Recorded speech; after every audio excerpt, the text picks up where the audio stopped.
সূর্য ডুবেছে বহু আগেই।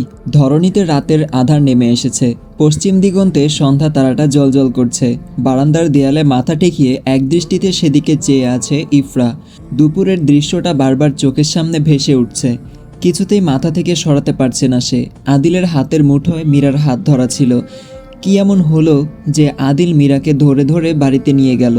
প্রিয় পুরুষ অন্য নারীকে ছোবে, এই ব্যাপারটা ঠিক হজম হচ্ছে না ইফরার। আদিল ছেলেটা কেন বোঝে না ওকে?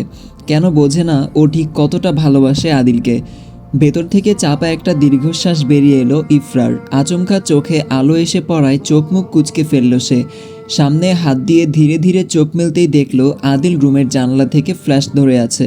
ইফরা দৃষ্টি সরিয়ে নিল। আদিলও ফ্ল্যাশ সরালো, তবে নিজে গেল না, ঠায় দাঁড়িয়ে রইল জানালার পাশে। ইফরার হাবভাব বোঝার চেষ্টা করলো। মেয়েটাকে কেন যেন আজ অন্যরকম লাগছে। চুপচাপ অন্যদিকে মুখ ঘুরিয়ে দাঁড়িয়ে আছে, কথা বলছে না। ব্যাপারটা অদ্ভুত লাগলো আদিলের কাছে। পরক্ষণেই মনে পড়ল দুপুরের ঘটনা। একবার ভাবলো ব্যাপারটা নিয়ে মজা করবে, তবে ইফরার চেহারার দিকে তাকিয়ে ইচ্ছা করেই আর ঘাটালো না তাকে। মেয়েটার মন খারাপ সেটা বুঝতে পেরেছে আদিল, তাই পর্দা টেনে দিয়ে চলে গেল। ইফরার সঙ্গে সঙ্গেই তাকালো আদিলের রুমের জানালায়। ছেলেটা চলে গেছে। রুমের পর্দাটা বাতাসে মৃদু দুলছে। ইফরা বসে পড়ল বারান্দায় পেতে রাখা মোড়ায়। বারান্দার গ্রিলে মাথা ঠেকিয়ে তাকালো আকাশের মধ্যিখানটায় মৃদু জ্যোৎস্না ছড়ানো অর্ধচন্দ্রের দিকে। এইভাবে যে কতটা সময় কাটলো কে জানে। নাসরিন চৌধুরীর রুমে সুব্রতার বিয়ের জন্য কেনাকাটা করে রাখা জিনিসগুলো দেখছে সুব্রতা। সন্ধ্যার পরপর সুব্রতাকে নিজের রুমে ডেকে এনেছেন তিনি। হলুদের শাড়ি থেকে শুরু করে বৌভাতের শাড়ি সমস্ত কিছু দেখাচ্ছেন। এসব কিছু অবশ্য সুব্রতারা দেশে ফেরার আগেই কেনাকাটা করে রেখেছিলেন তিনি। গাঢ় খয়েরি রঙের বিয়ের শাড়িটা মেলে ধরে নাসরিন চৌধুরী জিজ্ঞেস করলেন, এটা বিয়ের জন্য পছন্দ হয়েছে তো? পছন্দ না হলে বলতে পারো, তোমার পছন্দ মতো আবার না হয় কিনে দেব। কারণ বিয়ে তো একবারই হবে, তোমারও পছন্দ অপছন্দের একটা ব্যাপার আছে। সুব্রতার শাড়িটা ছুঁয়ে হাসি মুখে বলে উঠল, পছন্দ না হবার প্রশ্নই আসে না চাচিমণি। শাড়িটা ভীষণ সুন্দর, ভীষণ পছন্দ হয়েছে আমার। দাঁড়াও, ওড়নাটা দেখাচ্ছি। নাসরিন চৌধুরী কিছুক্ষণ বিছানার উপর রাখা প্যাকেটগুলো খুঁজলেন। ব্যস্ত ভঙ্গিতে উঠে দাঁড়িয়ে বললেন, তুমি বসো শুভ্রা, বিয়ের ওড়নাটা বোধ হয় পাশের রুমের আলমারিতে তোলা আছে, নিয়ে আসছি আমি, দাঁড়াও। নাসরিন চৌধুরী রুম থেকে বেরিয়ে গেলেন।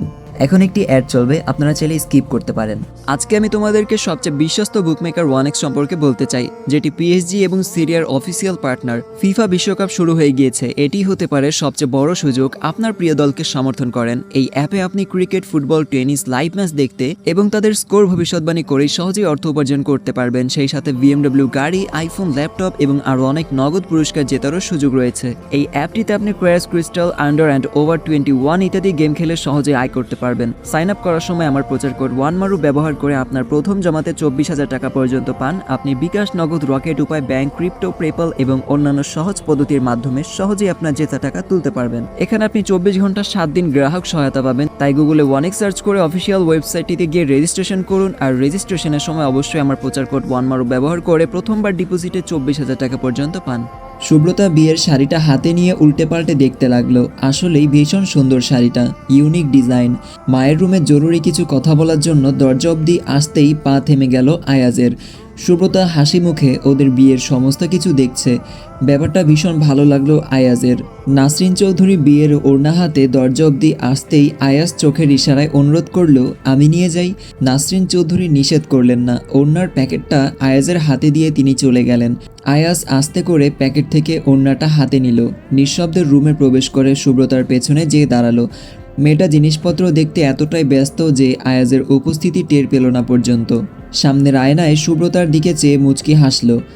বিয়ের ওড়নাটা সুব্রতার মাথায় ধরে একদম কাছাকাছি এসে ধীরস্বরে বলে উঠল, মাশাল্লাহ, ভীষণ সুন্দর লাগছে তো আমার শুভ্র মেঘকে। আমি তো এখনই চোখ সরাতে পারছি না আপনার থেকে। ইচ্ছা করছে এখনই আপনাকে বিয়ে করে নেই। সুব্রতা চমকে উঠল। সঙ্গে সঙ্গেই সামনের ড্রেসিং টেবিলের আয়নায় তাকালো। আয়াজকে একদম নিজের কাছাকাছি দেখে শুকনো ঢোক গিলল একবার। আয়াজের উষ্ণ নিঃশ্বাস ওর কাঁধে ঠেকছে। মানুষটা একদৃষ্টিতে তাকিয়ে আছে ওর দিকে। রুমের এসির মাঝেও সুব্রতা ঘামতে শুরু করলো। কথা বলতেই যেন ভুলে গেল ও। কয়েক সেকেন্ড গড়াতেই সরে এলো আয়াজ। সুব্রতার মুখোমুখি এসে বসলো।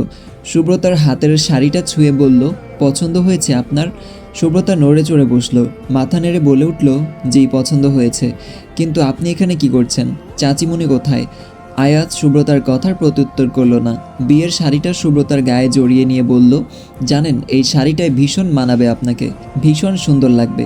সুব্রতা কিছু বলল না। আয়াজ কিছুটা কাছে এগিয়ে ওর চোখে দৃষ্টি রাখলো। অপলক চেয়ে রইল কিছুক্ষণ। ফোনের রিংটোন বাজতেই সুব্রতা খানিকটা পিছিয়ে গেল। তড়িঘড়ি করে গা ঢেকে শাড়িটা সরিয়ে ফোন রিসিভ করে উঠে চলে গেল। আয়াজ চেয়ে রইল সেদিকে। তপ্ত একটা নিঃশ্বাস বেরিয়ে এলো ভেতর থেকে। রাতের খাবারের পর সুব্রতা আর আলিনা চায়ের কাপ নিয়ে আড্ডা দিতে বসেছে। এ বাড়িতে আসার পর আগের মতো একসাথে বসে আড্ডা দেওয়া হয় না। সুব্রতাদের বিয়ের পরপরই আরিস চৌধুরীরা সবাই ফিরে যাবেন। সুব্রতার সে নিয়ে মন খারাপ। তাকে একা একা থাকতে হবে এই বাড়িতে। এখন তো বাবা মা ভাই ভাবি সবাই আছে, তারা চলে যাওয়ার পর তো সে একা হয়ে যাবে। এসব নিয়েই আলোচনা করছিল ওরা। ড্রয়িং রুমের পাশ দিয়ে যাওয়ার সময় কথাগুলো কানে আসে আয়াজের। রুমে যাওয়ার আগে ড্রয়িং রুমে উকি দিতেই আলিনা ডেকে ওঠে, আরে আয়াজ, আপনি?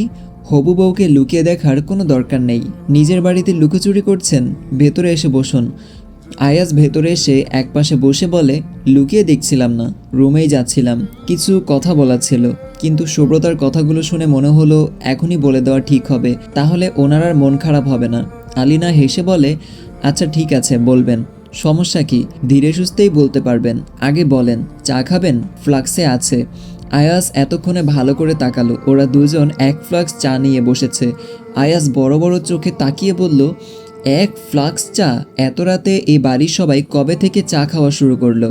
সুব্রতা বিরক্ত হলো। কাপের চায়ের শেষ চুমুকটুকু দিয়ে ফ্লাস্ক থেকে আরও এক কাপ চা ঢালতে ঢালতে বলল, আর কেউ খাচ্ছে না, আমি আর ভাবিই খাবো।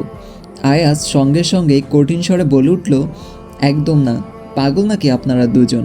রাতে ঘুমাবেন কিভাবে? তাছাড়া শরীরের জন্য তো।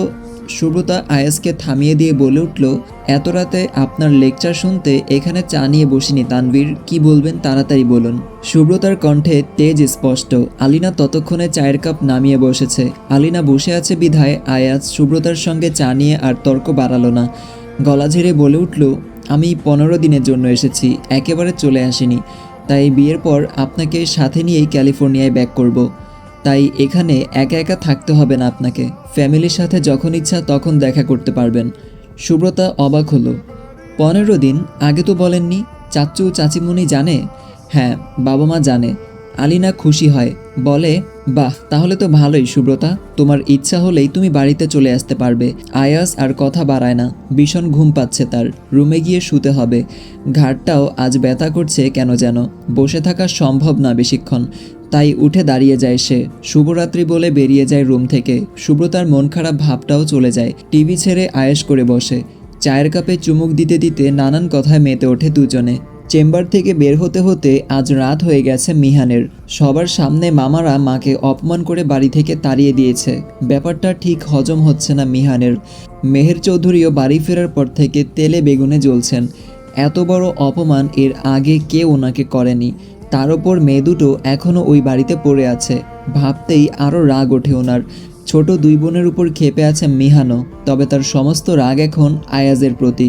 মিহান সুযোগ খুঁজছে প্রতিশোধের। আয়াজের বিয়ে উপলক্ষে ওই বাড়িতে গিয়ে প্রথমবারেই সুব্রতাকে দেখে পছন্দ করে ফেলে সে। আয়াজের সঙ্গে আগে থেকেই ওর একটা ঝামেলা চলছিল, সেটা কলেজ লাইফ থেকে শুরু। তাই ওই বাড়িতে গিয়ে সুব্রতাকে দেখার পর থেকে সেই মিহানের মেইন টার্গেট। আধ ঘন্টার মাঝে বাড়ি পৌঁছে মিহান ফেরা মাত্রই চেঁচামেচি শুরু করে, মা, তোমাকে কতবার বলেছি যে তুমি না পারলে আমায় বলো, তোমার দুই মেয়েকে ওই বাড়ি থেকে কান ধরে হিড়হিড়িয়ে নিয়ে আসি।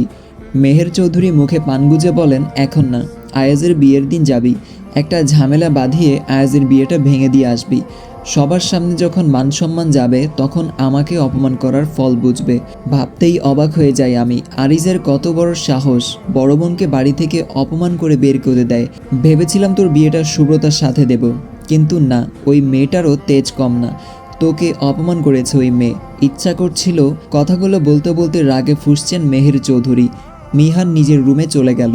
গায়ের শার্ট খুলে ছুঁড়ে ফেলল বিছানার এক পাশে। বিছানায় বসে বলে উঠল, বিয়ের দিন অবধি আয়াজ বেঁচে থাকলে তো, সুব্রতাকে যেহেতু একবার আমার পছন্দ হয়েছে, তার মানে ও শুধুমাত্র আমারই হবে। তারপর দেখব ওর এত তেজ কোথায় থেকে আসে। পরবর্তী পর্ব আপলোড হয়ে গেছে, এখনই দেখে আসুন।